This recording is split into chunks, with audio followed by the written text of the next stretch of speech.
The pre-expedition phase is over and the 15-day Eternal Land battle phase has begun. So let's see if we can hit everything in this video. We'll go through these tabs one by one. First, we'll start with the expedition plans.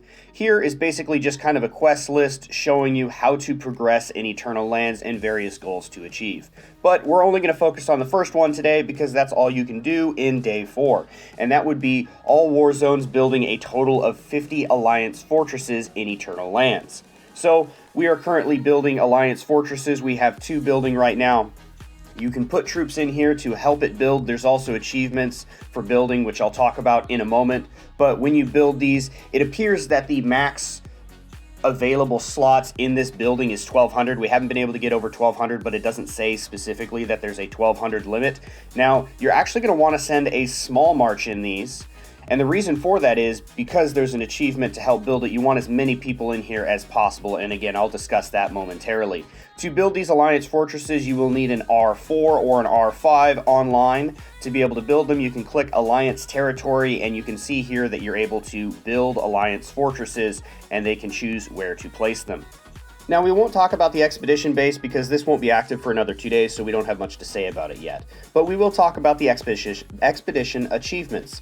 Now, as I mentioned, you want to send a small march to the Alliance fortresses, and that's because of this first achievement here, and that's because you can get achievements for how many minutes you assist building. And keep in mind, this is based on each individual march, so if you have multiple marches out, you can get multiple minutes per actual minute. But the rewards for achievements, you can get things like Wonderstone, Eternal Signets, and Ancient Tokens, which we'll go over later on in the video. You also can get achievements for killing enemy forces. This would be actual commanders, troops, also killing Valhalla units, which, based on previous participants in Eternal Lands, they told me that this was one of the hardest ones to get because nobody builds Valhalla units after the first few days because they're just a big target. There's also getting individual honor, which you can do by defeating various types of dark forces, helping build facilities, capture facilities, also gathering within your alliance's territory.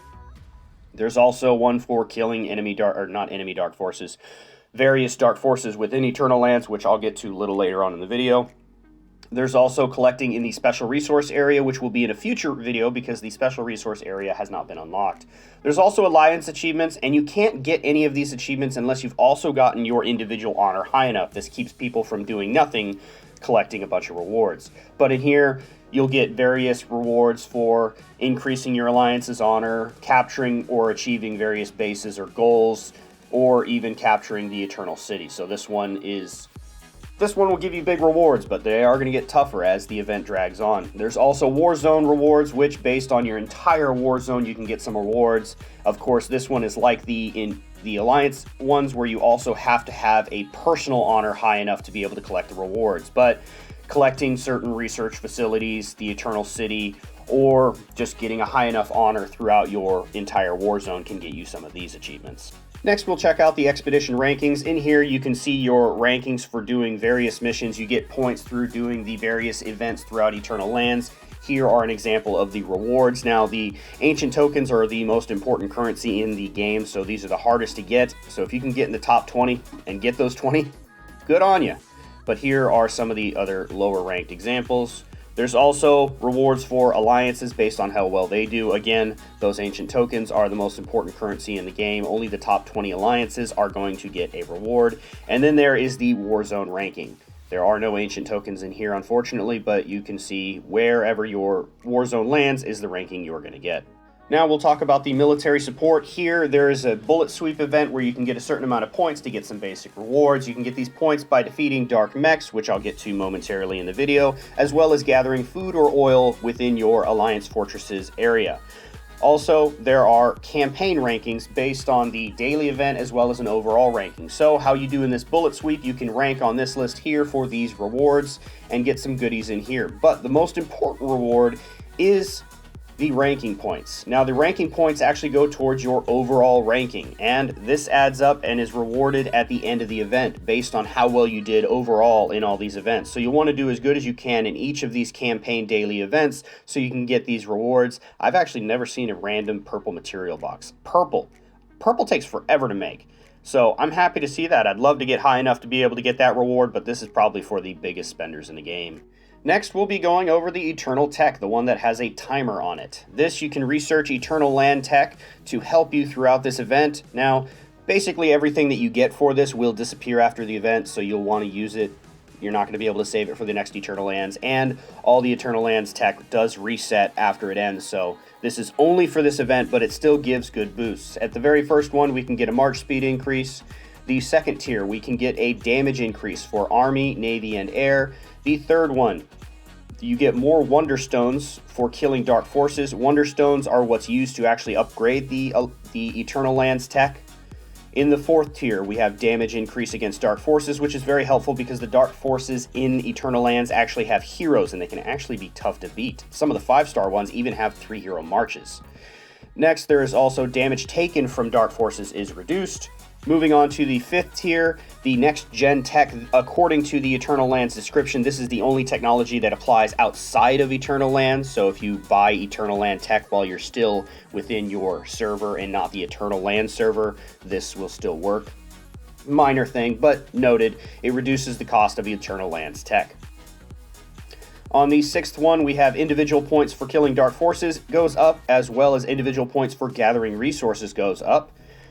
The next tier, we have an all-unit attack increase, and then we have an extra march queue. So it is technically possible to have 7 marches if you're the leader of your capital when you are in Eternal Lands. So that's exciting. I'd love to have an extra march. The third to last tier, we have an attack increase on all battles for Alliance buildings, and we also have an attack increase in mutual buildings, which I will admit, I don't know what that means.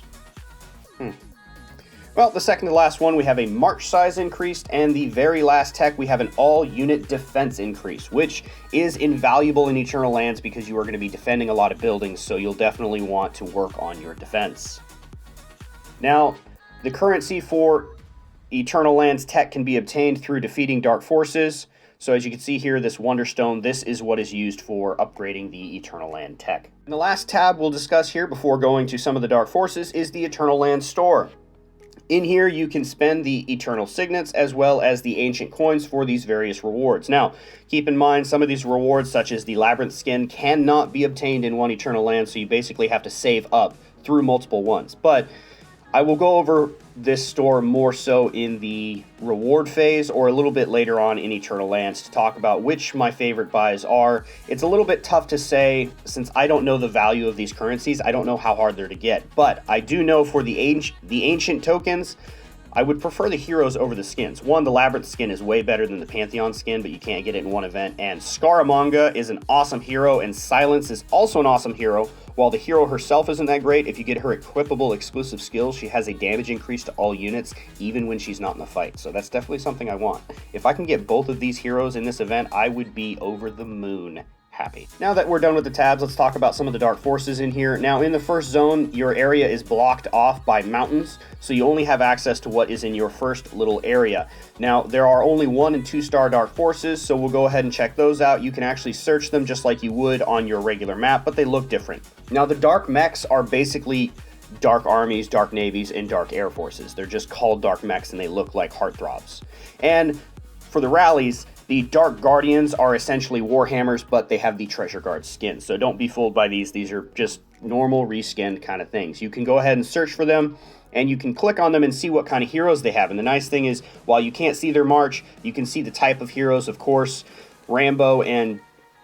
Oh, I know her name. Black Widow. Rambo and Black Widow are Army, so you'll be fighting Army when you go against this. I love how the icon for the Dark Throb, their little picture in the corner there is micro and you can't actually see it. That's entertaining to me. But while a 1-star is not very strong, seeing that these are 2 Army heroes and best attacked with Navy is very helpful later on when you start attacking 3, 4, and 5-star Dark Forces, where they can actually hit you back and take out some of your units. Now, the 2-star ones, which are also available in the first area, you'll see here they have 4-star orange heroes, so you can see how quickly these things escalate. There is no joke.